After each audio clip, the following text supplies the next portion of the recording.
Hello, magandang araw po muli sa inyong lahat at welcome po sa aming channel dito sa STOE channel. At ang video ito ay tungkol po sa part 2 nung video natin kahapon na tungkol po may pinamagatang papaano mag-repair ng fully automatic washing machine. So sa araw pong ito, samahan niyo po kami sa gagawin po nating video at i-explain po namin sa inyo po tinetesting yung motor at saka po yung capacitor. Kung paano po malalaman alin po ang linya ng capacitor sa motor at paano rin malalaman alin po ang linya ng fast forward dun sa motor at alin po ang common na tinatawag. So, meron po kasing tatlong linya dun sa capacitor. May tatlong linya po sa motor at kung minsan po may mga nagtatanong po paano po malalaman. Kasi kung minsan po wala pong label yung mismong actual na motor, walang label, so hindi po natin malaman kung alin po yung forward and reverse and then yung common. And then lalo na po dun sa mga bagong technician na hindi pa po nakakaalam, so panoorin nyo po itong video na ito at i-explain namin sa inyo kung paano po malalaman ang linya ng motor at saka ng capacitor. I-explain po namin step by step. So ito po yung tuturo po namin sa inyo ngayon paano po tinetest ang motor. Meron po tayong motor ng washing machine dito bago. Ito po. So sa bago po meron po siyang label, may sticker, and then meron din pong color coding. Ayan. Ito po yung wiring ng motor. So kung marunong po kayo bumasa ng diagram, so hindi po kayo mahihirapan paano malalaman ang connection po ng ating motor. Pero kung hindi po pa po kayo marunong bumasa ng diagram, meron po isang paraan para malaman nyo kung paano malalaman ang connection ng motor. Okay guys, kung hindi nyo pa po alam basahin yung diagram, ang isang way para malaman natin yung connection is gagamit po tayo ng multimeter. So sa multimeter, sinasuggest ko po doon sa mga bago, sa hindi pa po nakakaalam o hindi pa po masyadong naintindihan yung mga diagram at hindi pa rin masyadong marunong bumasa ng multimeter o ng tester, sinasuggest ko po gumamit ng digital kasi dito po mas madali pong i-reading. So, ngayon po, proceed na po tayo sa pag-checking. Kukunin po natin yung resistance nitong tatlong wire. So, dito po tayo sa resistance. Okay, yan. And then, i-measure po natin. Ngayon po, ang i-measure natin muna ay paalala ko nga lang pala, ito pong aking ginagawang pagtetest. Ito po yung easiest way. Actually, marami pong paraan para malaman natin kung saan ang common, kung saan yung forward at saka reverse ng washing machine. Meron po talagang tamang procedure. Kaya lang po medyo mahaba and then may computation. Medyo mahirap po para sa mga baguhan. So ito pong tuturo kong ito ay sinimplified way ko na po paano po malalaman kung saan po yung supply. So ang gagawin nyo po, itetest nyo po ang resistance nitong tatlong wire. Kunwari po, una pong resistance natin itong blue and red. Blue and red po tayo Yan. So ang resistance po niya, baba po natin ang range para mas masyado natin mabasa. So, ang resistance po niya is 37.1. Ito po yung blue at saka yung red. So, punta naman po tayo sa blue and yellow. So, blue and yellow is 38.1. Okay? So, dahil na-reading na po natin yung blue and yellow, blue and red, so, kukunin naman po natin itong blue and yellow. Blue and yellow po natin is 73.3. Okay? Ayan po. So, na-measure na po natin yung tatlo. ang unang-una natin gagawin, kung nalista po natin kanina yung reading po natin, ang pinakamataas na resistance po is itong yellow and red, dahil ito po ay 73.4. Okay, so ito pong blue and red is 37.1. So mababa po ang resistance nito. Ang pinakamataas po is yung blue and yung yellow and red. Ayan po, nasa 73. So pag nakita nyo na po yung pinakamataas na resistance ng motor natin, sa washing machine lang po itong pinag-uusapan natin ha. Na nakita nyo na po yung pinakamataas na resistance, yun po ang linya ng capacitor. So doon nyo na po ikabit yung capacitor kaagad. So makikita natin yung color ng capacitor natin halos pareho. Diba guys? Ayan po.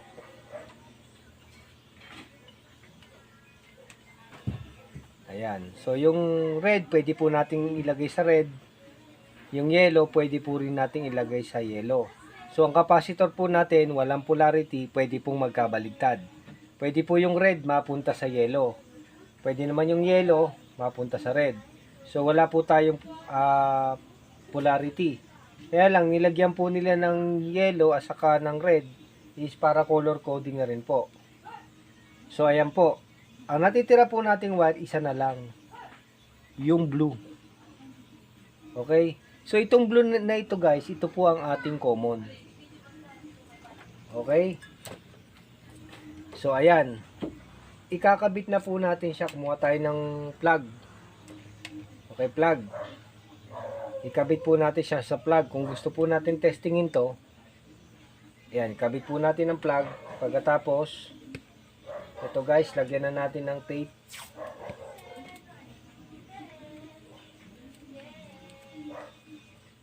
Okay. And then, yung natitira na wire galing po sa plug ay iko-connecta po natin dito sa linyang ito. Kahit po sa dilaw, kahit sa pula, pwede po. Kasi ito pong pula at saka dilaw na linya ng motor, diba ito po yung pinakamataas na resistance. Ang isa po dito, forward, ang isa po reverse. So para malaman natin kung saan ang forward at saka reverse nitong motor, o kung saan yung counterclockwise at saka clockwise nitong motor, te-testing po natin ng actual. Para makita po natin ang mas mabilis, lagyan natin ng tape. Ayan. So ito pong linya ng kuryente na natitira, ididikit natin po either dito sa pula o sa yellow. Hindi po pwedeng sabay. Isa-isa lang po kasi nga po, isang forward, isang reverse yan. Okay? So ito pong gagawin natin, medyo ingat lang po kayo kasi live wire po ito. At kung medyo kinakabahan po kayo, mas maganda po huwag nyo nang gawin. Pinakikita ko lang po sa inyo yung pinakamabilis na way. O kaya naman po, for safety, ikabit na po natin siya dito. Kunwari sa yellow po, umpisa sa yellow. Para makita natin. Then lagyan po natin ng tape for safety. Ayan. And then yung red, lagyan na rin po natin ng tape. Ayan po. Para hindi na po tayo madikit. So pag sinaksak po natin to, iikot po ang motor. Obserbahan natin kung paano ang ikot ng motor, kaliwa ba o kanan. Okay, sasaksak na po natin.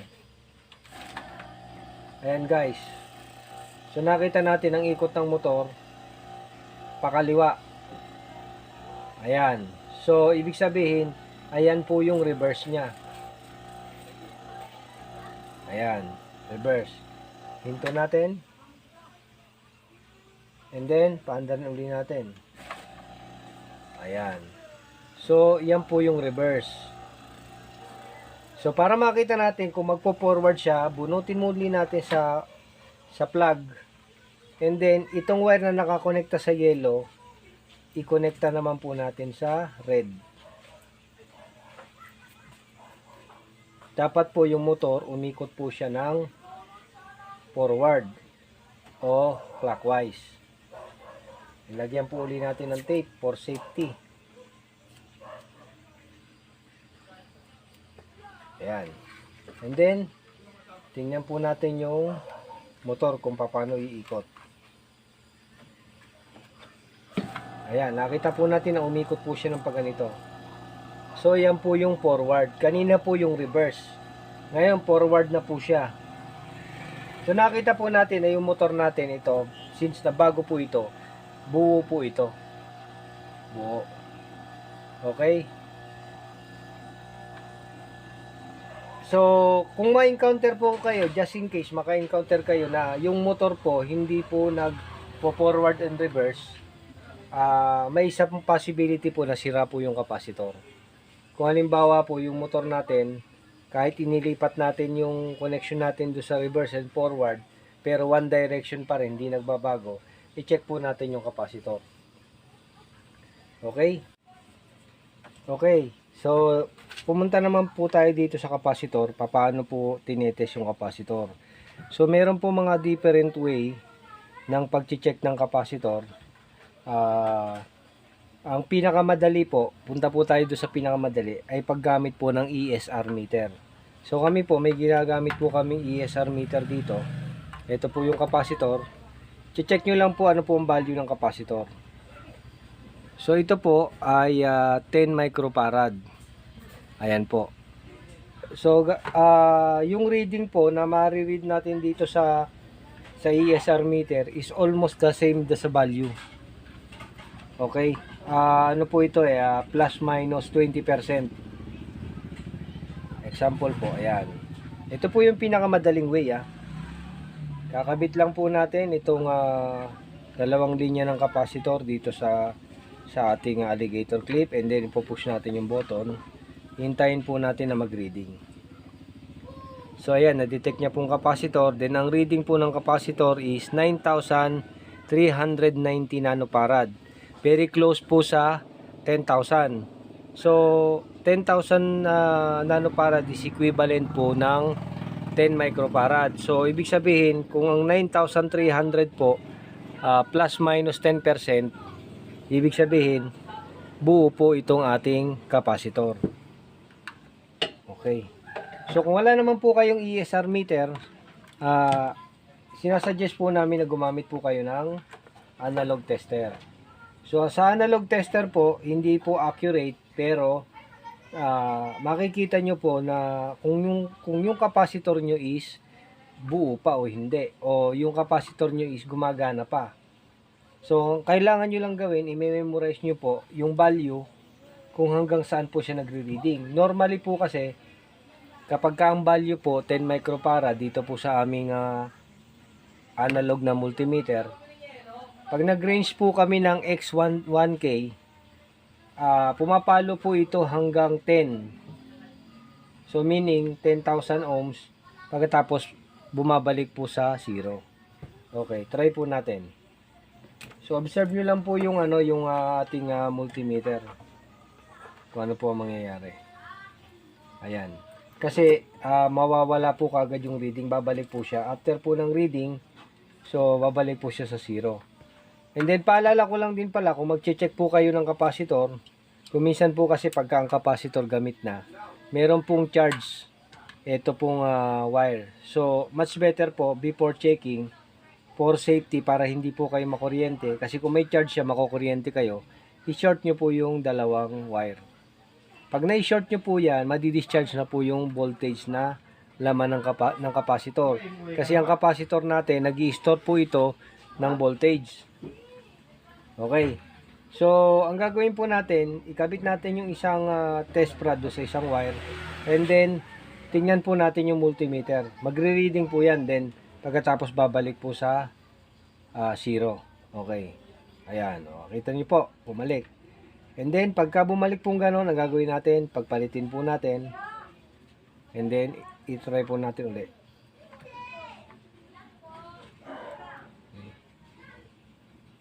Okay, so nakita nyo, nagkakaroon po siya ng reading. Ayan po.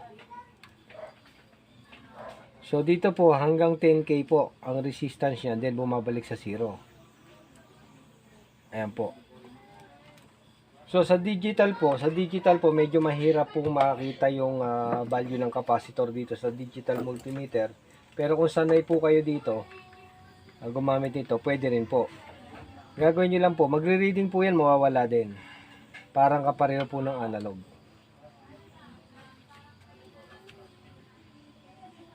Ayan, wala. Ayan po, nagkakaroon ng reading tapos nawawala.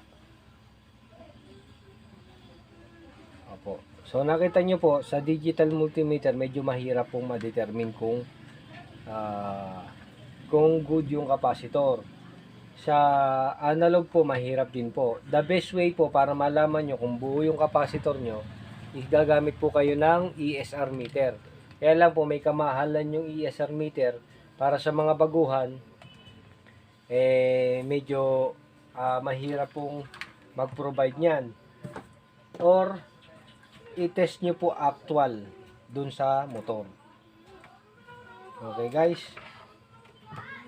So, ngayon po, ito po yung ating motor na tinanggal natin do sa ating ginagawang washing machine.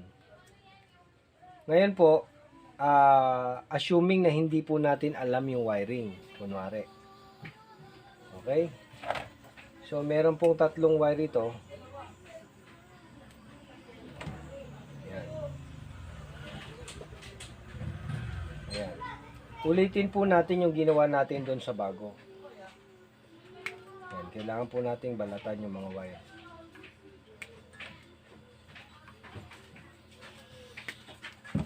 And then, gagamit po tayo ng digital multimeter. Okay?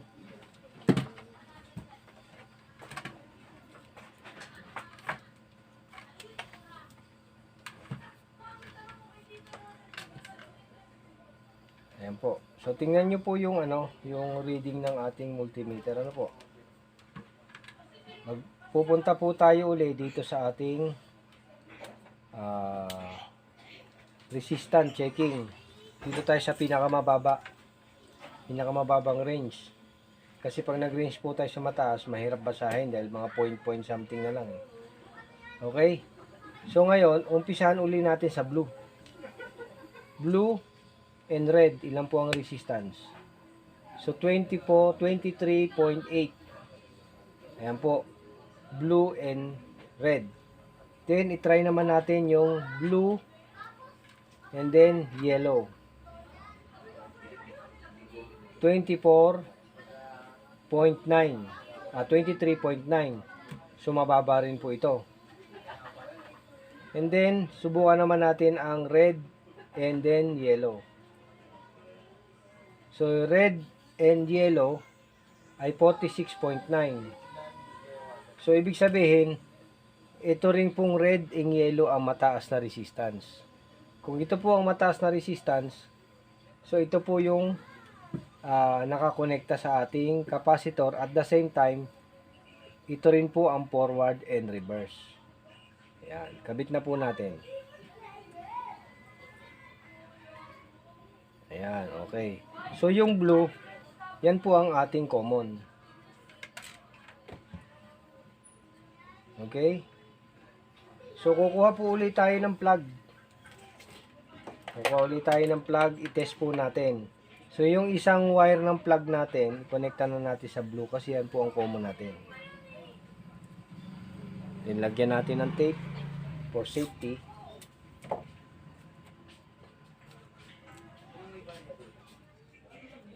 Ayan. And then, i-try natin muna sa red, i-connecta yung isang linya, yung ating line 2 ng plug.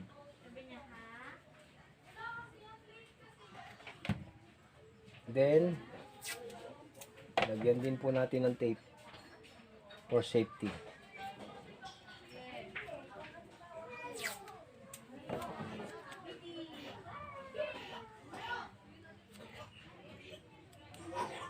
Okay? So, ipa-plug natin po yung motor. Tingnan po natin kung paano ikot niya.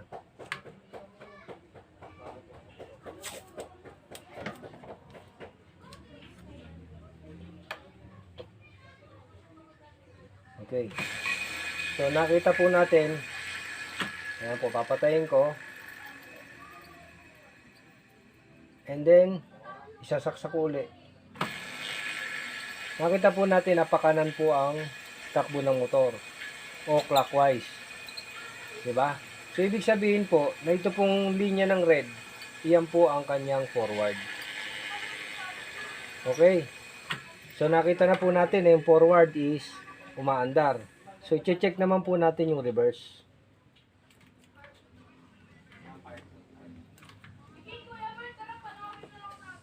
Ayan. Tanggalin natin dito. And then,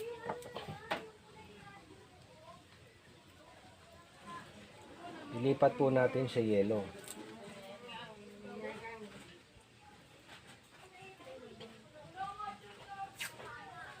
And then, lagyan po natin ng tape. And then, ipa-plug natin uli. Tingnan po natin kung iikot po siya ng counterclockwise o reverse.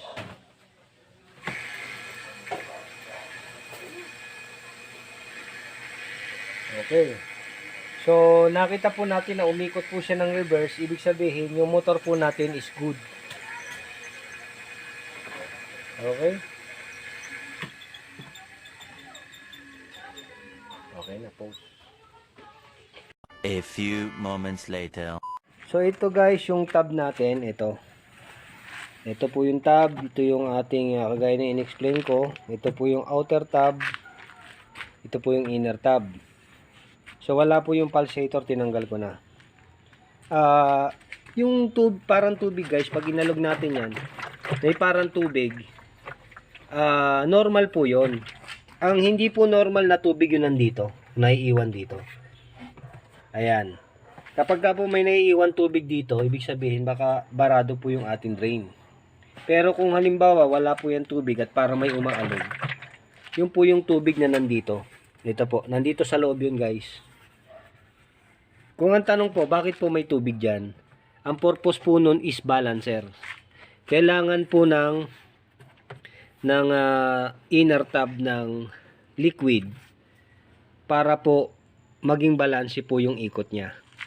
Kaya po, kung may customer po kayo na tinatanong bakit po merong tubig, ipaliwanag po natin na yung pong tubig na nandito is balancer.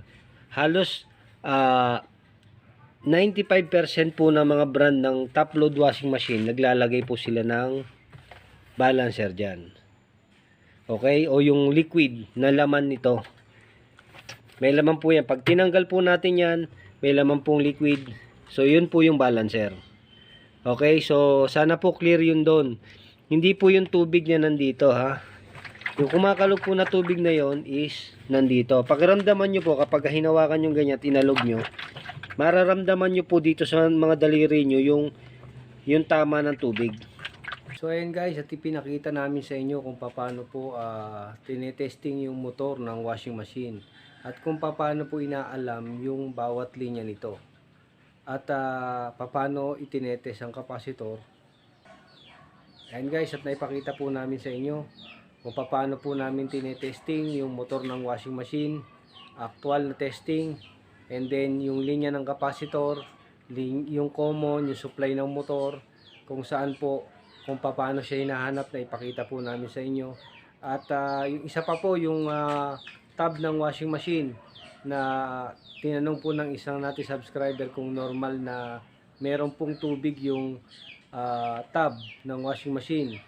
Kung wala pong tubig sa loob, yung pong narinig nating tubig is yung tubig sa gilid po ng tab, na yun po ay balancer. Yun po ay normal. Halos lahat po ng brand ng top load washing machine, meron po silang liquid balancer na nilalagay po doon. At abangan po natin yung kasunod na video nito. Meron pa po kami i-upload na videos.